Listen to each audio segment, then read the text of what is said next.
بسم الله الرحمن الرحيم.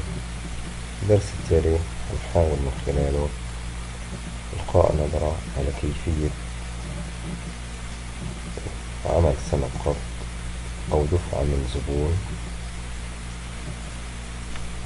وكيفية عمل كشف حساب لهذا الزبون.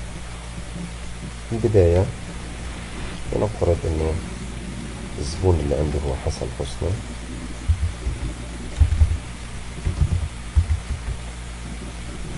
حسن حسني رصيده 10 بالسالب بالمدين. ممكن لو بدي أضغط كشف حساب له أختار نوع الكشف اللي هو الافتراضي الجديد،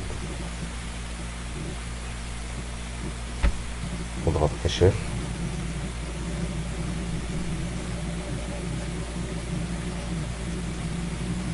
لو بدي أطبع الكشف مباشرة بضغط على زر تباعة كشف.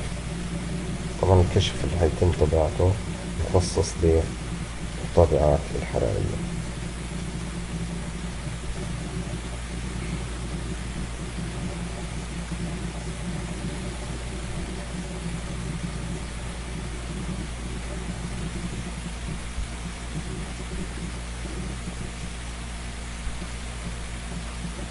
الرقم بنكتب رقم الفاتورة، التاريخ والتوقيت، البيان حسن حسني مبيعات، هنا مرجع مبيعات.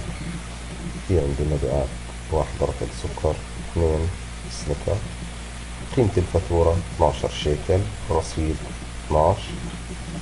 المرجع في عندي 2 شيكل، إذا أصبح الرصيد 10 عليه. لو بدي أطبع ممكن أختار طابعة وأعمل عملية طباعة. أيضا ممكن أعمل تصدير لإكسل. لو بدي أعمل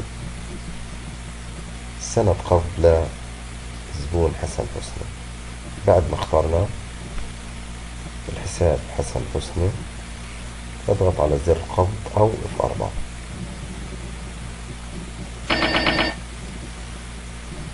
لنفترض إنه بدنا ندفع 5 شيكل، إذا الرصيد المتبقي هو 5 شيكل، ونسبة الدفعة بالنسبة للمبلغ حتكون 50%.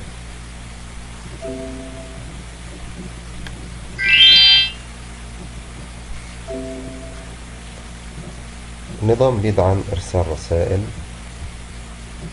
SMS للزبون. تود إرسال رسالة ولا الأمر بديش أبعت رسالة. هل تود طباعة الفاتورة؟ ممكن طباعة الفاتورة وكذا الأمر. أوتوماتيك بيرجع لشاشة المبيعات. طبعا لو عملت ريفرش جديد هلاحظ إنه في عندي قبض 5 شيكل، والصندوق أصبح بدل العجز اللي كان عندي 8 شيكل أصبح الصندوق -3 أو 3 عجز عندي.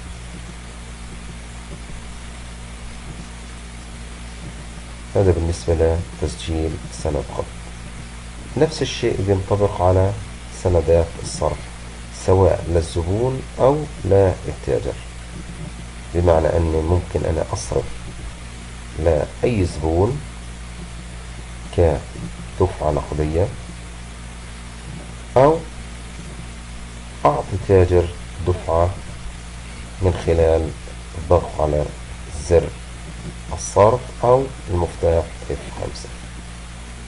هذا وبالله التوفيق.